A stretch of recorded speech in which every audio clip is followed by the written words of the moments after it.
Hi, I'm Alan. My normal co-host, Dennis Sharon, is taking some time off enjoying a sabbatical from work. His sabbatical is part of a program we've developed at our firm to give our leaders a chance to disconnect, refresh, and come back invigorated. Since Dennis is out, we're going to rotate with some guest interviewers. Today I'm joined by my fellow shareholder, Rachel Godwin.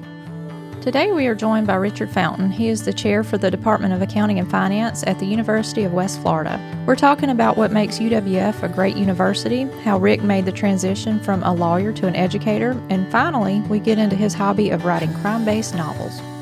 Welcome to Playing Above the Line. We're a podcast that takes a peek into the daily lives of community and business leaders. Each week we uncover different views of the path to growth, leadership, and achieving success. I'm Dennis Sharon. And I'm Alan Cave.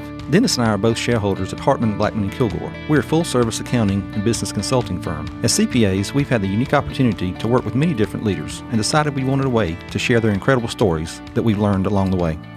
Well, Rachel, we are here for another day. How are you? I'm good. Alan, how are you doing today? I'm good. I appreciate you pinch hitting again for Dennis. He's still on sabbatical, and so you're co-piloting with me today, so I appreciate that. Our guest today, I know, is very special to you. He's Rick Fountain. Dr. Fountain, welcome. Well, good morning. Thank you for having me. Well, thanks for coming. Why don't you start by telling us a little bit about who you are and what you do currently, and then we'll go from there. Well, I'm Rick Fountain. I'm from Pensacola originally. Went to the University of West Florida.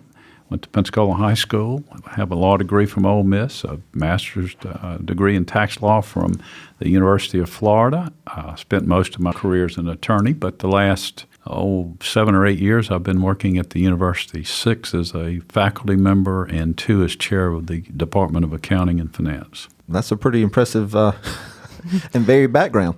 That's a lot. I wonder if there was any punctuation in all that. I know that's good. Let me start and kind of ask how you got from being so your undergraduate was in accounting, right? Yes. And you went to law school. So how did you kind of get from being a practicing lawyer to being the chair of the accounting department of West Florida?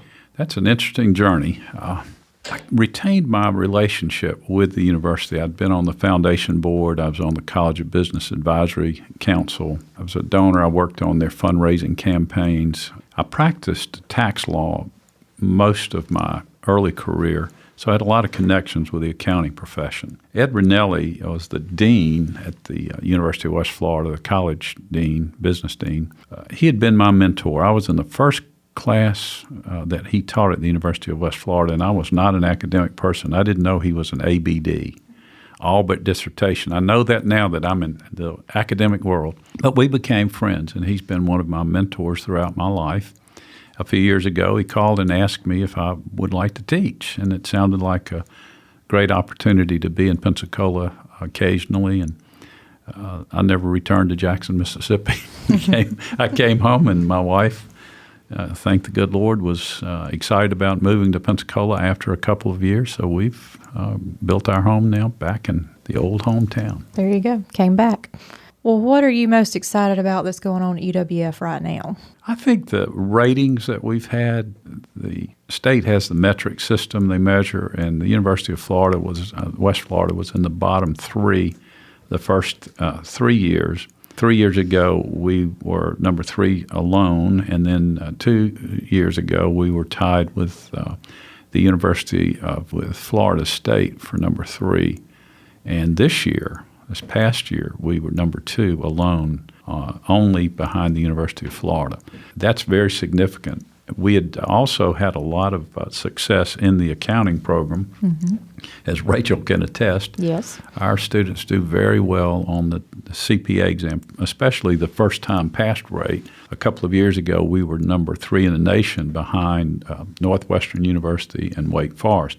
Now, those are pretty expensive private schools, so we take a lot of pride in that, and I think those 2 things, we're doing a lot of high-impact practices. We've hired an eminent scholar in finance, and I think we'll see. He is a professional in money management, advising. So I think we'll see growth in that area. The entire university, cybersecurity, there's a lot going on at the University of West Florida, and I think the community is now beginning to realize it's an economic engine. It's not just an ivory tower out there where educators meet and teach students. Now we're really participating in the economic well-being of the community. Well, let me ask you this, since we're talking about students and education right now. There's a lot of conversations about millennials and the younger generation, and it's not always in a positive light, but you see students every day. What's your take on the future? I'm so biased because I love my students. I'm fortunate enough that I'm in the classroom some. I teach business law, and I also teach some of the tax, particularly at the graduate level.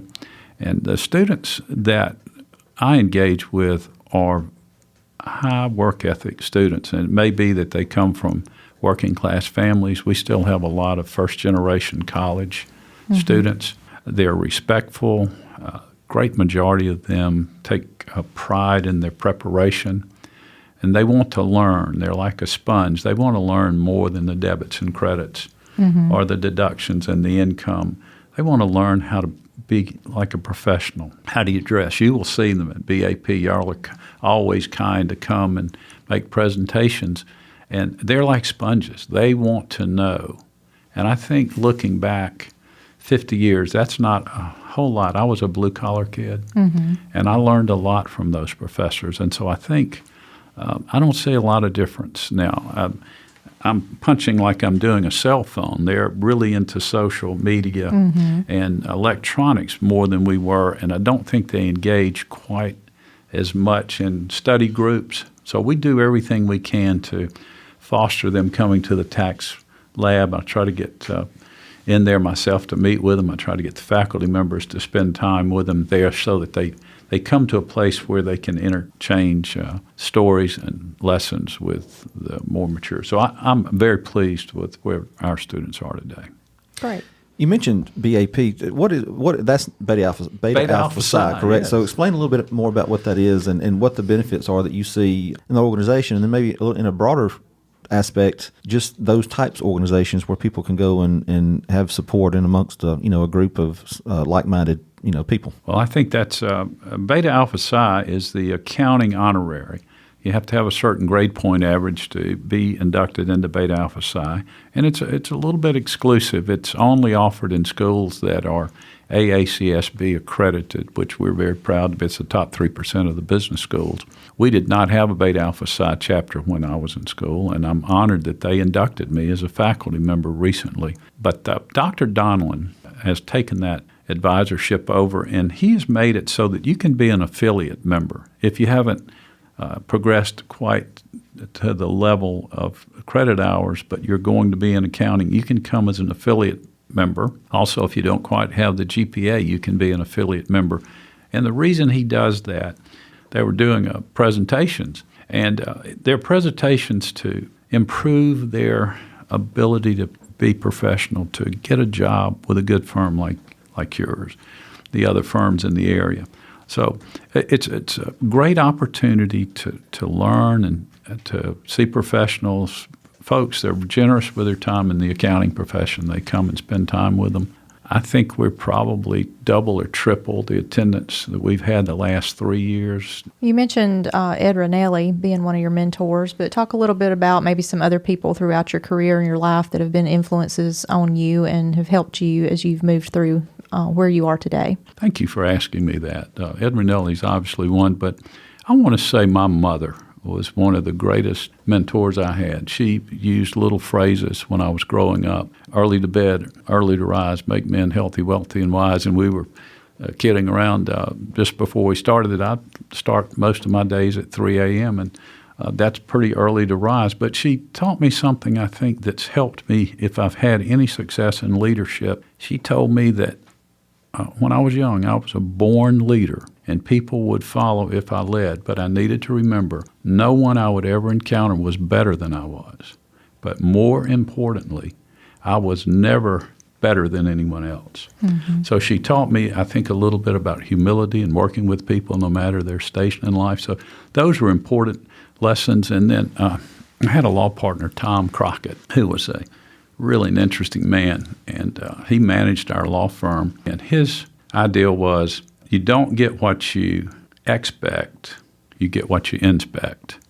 And I've tried to use that in whether I was running my law office. I've been real involved with nonprofits, even at a national level.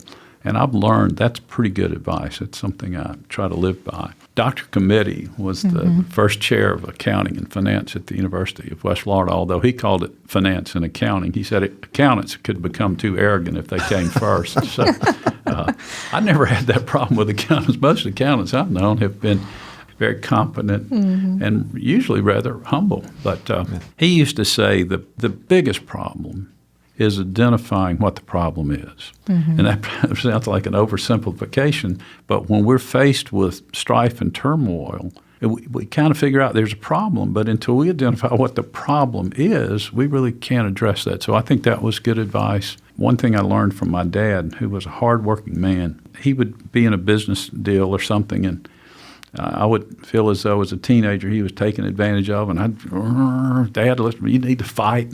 And he'd say, well, son, listen, if you deal with people honestly, the takeaway is if they aren't honest and fair with you in a business deal, you don't have to get even. You just don't ever deal with those people again. If you go back and they burn you a second time, it's your fault. He said, you go on. You don't waste energy trying to recapture something. So I've tried to remember that a few times in my life, but those are some folks that have influenced my life. Sure. No, that's great. I mean, those are great little nuggets of wisdom. And I do want to back up and ask one thing that you kind of mentioned. You kind of glossed over it when we were talking before we started recording. But so your first adjunct job was a business law class that you taught at West Florida, right? Yes, and I taught business law. So he called and asked you to come, and you did, and then you just made the comment that you went back to Jackson 2 more times. So two more times. But I'm assuming that you were at that point you were still fully immersed in the practice of law, correct? Or what? Not really. Okay. I had my law practice had been fairly successful. I'd been a tax lawyer, and I represented a lot of business clients in Mississippi. I was very fortunate. I had several hundred clients, and it's pretty good by the time I'd gone out on my own and built my own firm. But I had a unique experience. I did something really, I think, for a man who came to me that needed help. He didn't have money to pay me. He was under a tax investigation, criminal investigation. I did everything I could to convince him that that was not something that I was prepared to do. He just didn't have an option. He reminded me of my dad. So I represented him, and it drug out for about 2 years. And he ended up winning. He was not indicted. In fact, he didn't even have civil liabilities. But he got me to consider doing asbestos cases as a plaintiff's lawyer. So I ended up with thousands of asbestos cases through my career. And that changed. When you go from working by the hour to contingency fees, it allowed me to do many things for the community, for my family. It gave me time, so I started volunteering with small groups, large groups, national groups, local groups, trying to make a difference. My wife and I made a commitment that we gave back at least 20% of everything that firm made to our community. So that changed my life. So I was working on a history book about Pensacola High School football. I had found that it was the oldest program in the state of Florida. So I was working on that when the opportunity to teach came. So I was really relatively free. I still had an office, but it was being managed by people fairly effectively. And we had a place at Pensacola Beach, so it was just easy transition. Well, and why I asked was, obviously you have a passion for students and for West Florida especially, and for teaching and that kind of thing. So what draws you to that? I mean, why do you love what you do so much? I think it's that sense. There was a movie about, I think it was called Pay It Forward, and this young fellow ends up losing his life, and he was all about trying to just pay it forward in certain ways. And when I went to Pensacola High, I learned a lot. It was a great school, but when I got to the University of West Florida, I had not really been around that many professional people, educated people. And Dr. Committee used to tell us in class every day, he'd say, look, what's the difference between us and Harvard? Harvard has bricks, we have bricks. They have trees, we have trees. We have air conditioning. They may have air conditioning. Back 50 years ago, Right. not many institutions were air conditioned. Yeah. He said, the difference is between your ears. We will give you everything to fill your head with knowledge that you need to compete with anyone. So I took that to heart. So I think when I was given the opportunity first to teach and then to sit in the chair that he occupied as the founder, it gave me a sense of maybe I could make a little difference in the lives of those students. And I love it when they come to see me. I love when they ask for my advice on what kind of suit should I buy, what should I do to prepare for an interview, should I consider public accounting, should I go to law school. My wife and I made a bad decision, and can you give me some advice? And that's a little out of the realm of education, but that tells me they trust me. They value the fact that I listen to them and I care about them. So I think it's just given me an opportunity to give back. Well, and it's obvious. I mean, I remember the first time that you and I met, how excited you were about the department and about the college and what was going on there. And so I've enjoyed the last couple of years getting to know you better and that kind of thing. But let's shift gears just a little bit. When you're not teaching, when you're not encouraging students along their path, what do you enjoy doing outside of the University of West Florida? I really enjoy writing. I think I mentioned I went to law school with John Grisham, so everyone in our class thinks we can write. And I have this, I have this affliction that I think I can write a novel. And I was getting a haircut one day, although it shouldn't take very long to cut my hair. The barber was telling me a story about his mother was the victim of a very vicious assault that apparently someone meant to kill her. And he assumed that it was his stepbrother. She had remarried, and that it ended up the custodian at the church. The stepbrother was a pastor. He thought that he had been hypnotized. So I took that idea and I turned that into the basis of a novel I've written. And Quentin Studer has told me I ought to just do it on Amazon. That's what he's been doing with his books. He said they'll promote it for you. So I have had several proofreaders, but it's a compelling story, I think, of a redemption for an attorney who has success as an asbestos attorney. He makes a lot of money, but he chooses to use alcohol to escape, and he doesn't lead necessarily a good life, and he's convicted of murdering his wife.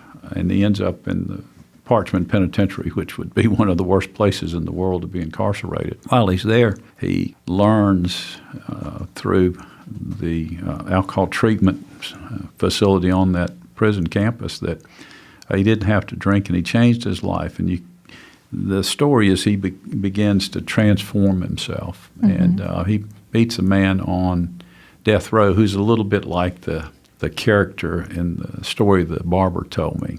And he begins to represent him. He's on death row, and he's what's called a writ writer. So he begins to do that, and he had not murdered his wife, and the person who murdered her is caught in the commission of another murder. He ultimately confesses, so he gets back out, and I think it's such a great story about we may have been on a wrong path, and there's a redemptive power, and if you have those basic values that I hope my mother and father taught me, that you can transform, you can begin to see the good in people. So I really enjoy that. I like to write about 3 in the morning, and I've been working on a prequel to that right now. But that's kind of that. And I have a little Yorkie, and I have to say he's kind of the center of my attention. He makes sure that I get my walks in as soon as I get home from work every afternoon. Well, that is neat. That is very cool. Yeah, we need to go on and get that thing published because I've always been a big John Grisham fan. I just kind of like that style and legal type thrillers and that kind of thing. So that sounds right up my alley. So let's go on and get that thing go so we can read it. I had meant to do it, and I've gotten occupied with a couple of things at school. I had hoped that I would have it out back in August, but now I'm going to try to have it. I'm going to do it with Amazon, and it'll be on Kindle, and going to have a few hardback copies and mostly paperback. It's amazing how they do that on Amazon now. Yeah. They do the book, and they don't print them. Mm-hmm. When I did my football book, you had to print a certain number of copies, but they're just on order. They'll start promoting it. People that bought this John Grisham book may be interested in this. Mm-hmm. And so they start to promote it, and someone orders it. They print it that day and ship it. So it's fascinating to me. Yeah, no, that's very neat. And it's interesting you say everybody in your law class thinks they can write. Well, we think that, that in the day of podcasts, we think everybody should have a podcast. And so I guess that's why we do. So anyway, we'll see. Obviously, you're passionate about your students and in mentoring them and kind of guiding them, but you're also passionate, based on what you said today, about charitable work and that kind of thing. So speak a little bit about the couple that are close to your heart. I mean, you worked on a national level and even some locally. So what are a couple of things that have your attention? I had the privilege of serving on the National Red Cross Board of Governors. I was on the committee that was charged by Senator Grassley in the Senate in reducing. It was a 50-person board, and Condoleezza Rice was on that board when I was there. And we were charged with it becoming more manageable, and we cut the size to 17. And I think it made the Red Cross function better as an organization. It was painful having to ask those 33 people who still had time on the board to step aside. That was a painful. I serve presently on a national board for something called the Senecor Foundation. We do alcohol and drug treatment.